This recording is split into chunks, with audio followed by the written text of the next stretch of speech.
Alrighty, and we are live.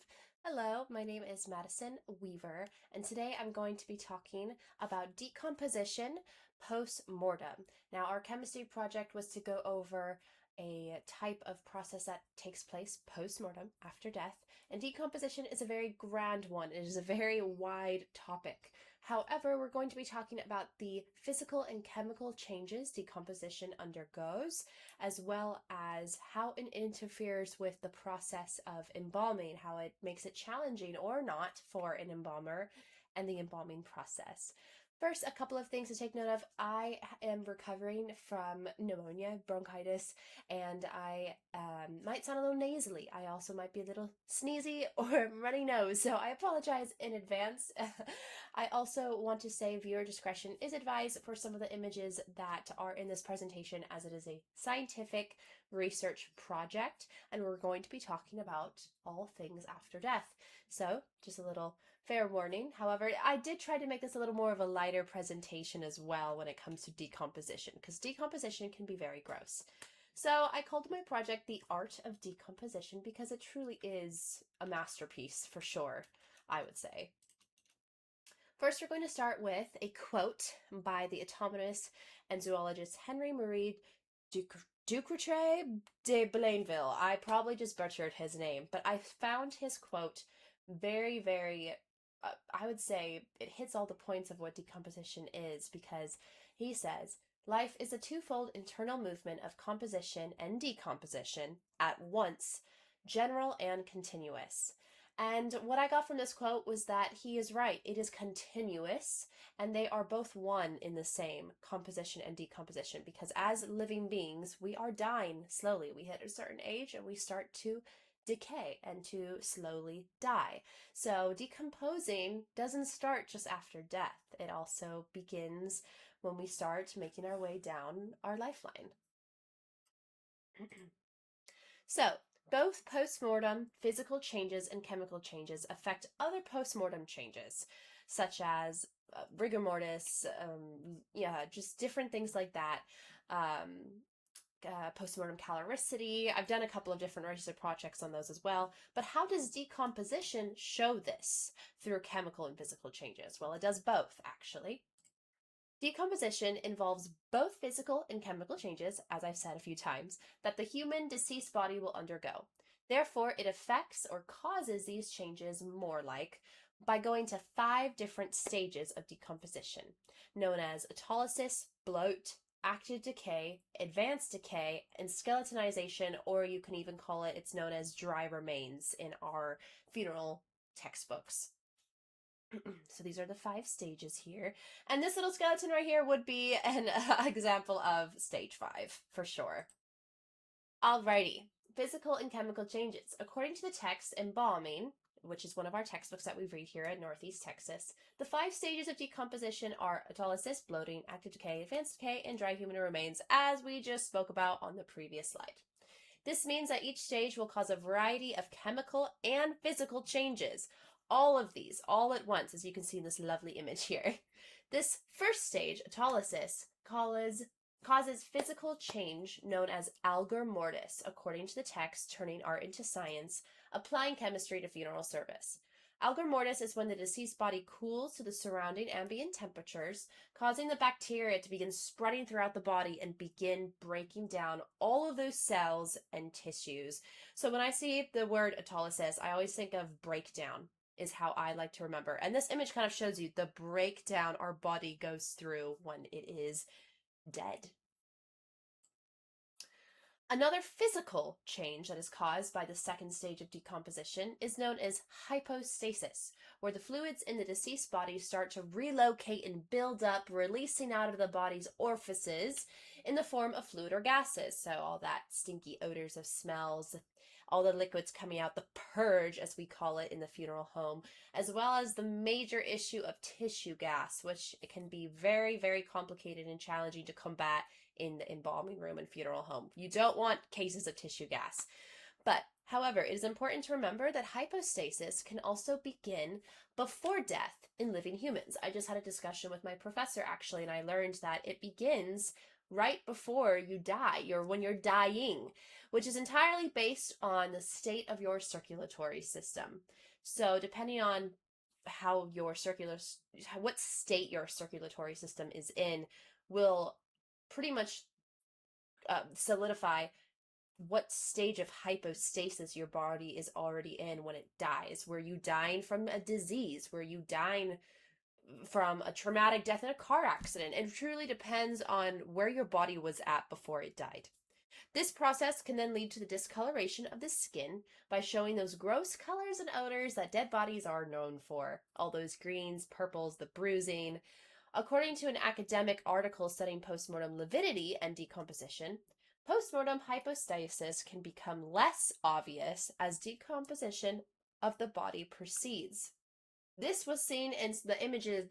The image previous on the slide showed the major breakdown. So the more the further of stages of decomposition, you won't even see those colors anymore because the breakdown is so intense. So you would think it would just get worse and worse, but actually it gets worse and worse, and then you start to not see it anymore because the layers of skin that those colors are appearing on decompose and disappear. So you can't even tell that hypostasis was even there. A chemical change, however, that decomposition causes and produces is a process known as hemolysis or post-mortem stain, which is way different than hypostasis. I used to get those two confused. This occurs due to the breakdown of red blood cells that occur during the first and second stages of decomposition. Those blood cells breaking down is a chemical process and change that creates a bleed effect on the superficial layer of the skin, which makes it look like a stain or a bruise, especially if someone dies in the same position. You will notice that the stain is usually where all that pressure, like if I died on my back would have the stain because all of the blood cells are breaking down and gravity is pulling them down. So even though it's on the surface layer, it's truly deeper where the cause resides of why this is happening. So in this little image here, you can see postmortem staining. Here's an example of changes in the skin after death. So postmortem staining definitely helps in forensic wise, but that's a topic for another time. Decomposition and embalming. Decomposition of the human body involves the breakdown of amino acids, which will raise the demand for formaldehyde and other preservatives that must be injected during the standard embalming process. The further the breakdown, the more preservation is required in a higher concentration in that embalming concentration, the embalming fluids. This breakdown is known as autolysis, which occurs during the first stage of the decomposition process. So, depending on what stage of decomposition a decedent is in when we receive them in the funeral home, that's how you know how to up the dosages, how to add extra preservatives, additives, all those extra things. Instead of just going to your standard embalming process, you have to analyze which stage decomposition we are in, because no matter what, you're in one of the stages, and that will truly affect how the rest of your embalming process is going to go. So going further to the second stage of decomposition, we see more complications of executing the standard embalming process due to some of these situations like bloat, desquamation, and discoloration. Embalming at this rate requires an increased concentration and more restoration, which is more physical fixing, I would call it, to the outside physical appearance of a body, which may involve using tissue builders, surfactants, fragrances to assist in bad odors, because again, decomposing, the further you go, those smells arise, and even dyes if postmortem stains, like we discussed, have already been observed. So you want to disguise and restore all of these things as decomposing is going. Well, you have some extra steps you have to do in order to make sure this can happen. So here in this image, you can see the preparation, cleaning, of course, injection of the preservations, but also you might have to do aspiration for all those extra gases and liquids in the body, some extra cavity embalming, and then of course the cosmetic enhancement you might have to do if decay is obvious with discoloration in the skin, or if someone is suffering from edema, just all those different things that can happen with decomposition. For more cases that have highly advanced, rapid, or long-term decomp, the embalming process may become incredibly difficult with the added obstacles in place with active or advanced decay. According to the text, in these cases, all liquid decomposition products should be aspirated from the enclosed bag and the remains should be soaked with an undiluted cavity fluid. So again, a lot of decomposing is happening rapidly inside the body. So all of those organs that are decomposing and making the gases and liquids release and the bloating have to be also embalmed even further than you would in a simple case, in a more standard case. You have to take that extra step to pretty much embalm everything. And I've had to do that a couple times in cases where we had to, especially in coroner cases, a lot of the times coroner cases, because they have to be examined for a long period of time and it takes a lot of time, they decompose a lot faster. So when we finally get them in the funeral home, the restoration process and the embalming concentrations have to be higher because decomposing, the stages are already at least in stage 3.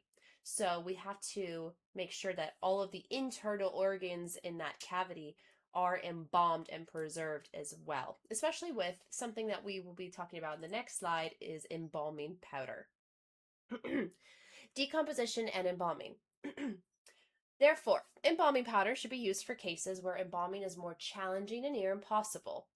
This is a more evasive way of embalming for cases of extreme decomp that are suffering from edema, dehydration, skin slip, or even tissue gas, to name a few likely issues that can appear in a very rough case. And here's a little image here of some forms of decomposition. So you can actually see right here, we're kind of in that stage 1. Here's about stage 2, stage 3, stage 4, and then these two I would say are just about stage 5. And this is just an example of a animal decomposing. So you can see when it comes to embalming powders, you're probably going to want to use those for cases of 1, 2, 3. 4 and 5, it's going to be a lot harder because there's not that much to salvage necessarily. So again, it just depends on the stage of decomp. Already we have discussed our embalming issues that may arise and become challenging with decomposition. We have also explained the stages of decomp, as well as some of the physical and chemical changes that decomposition undergoes. I obviously did not express or talk about all of those changes because there are so many. Decomp is a very wide topic, but I did cover some of the main ones. Thank you so much for listening into this presentation. All of my references are here below, and they are academic references as well. Thank you so much for listening to me blab on about decomp, and I hope to see you again soon.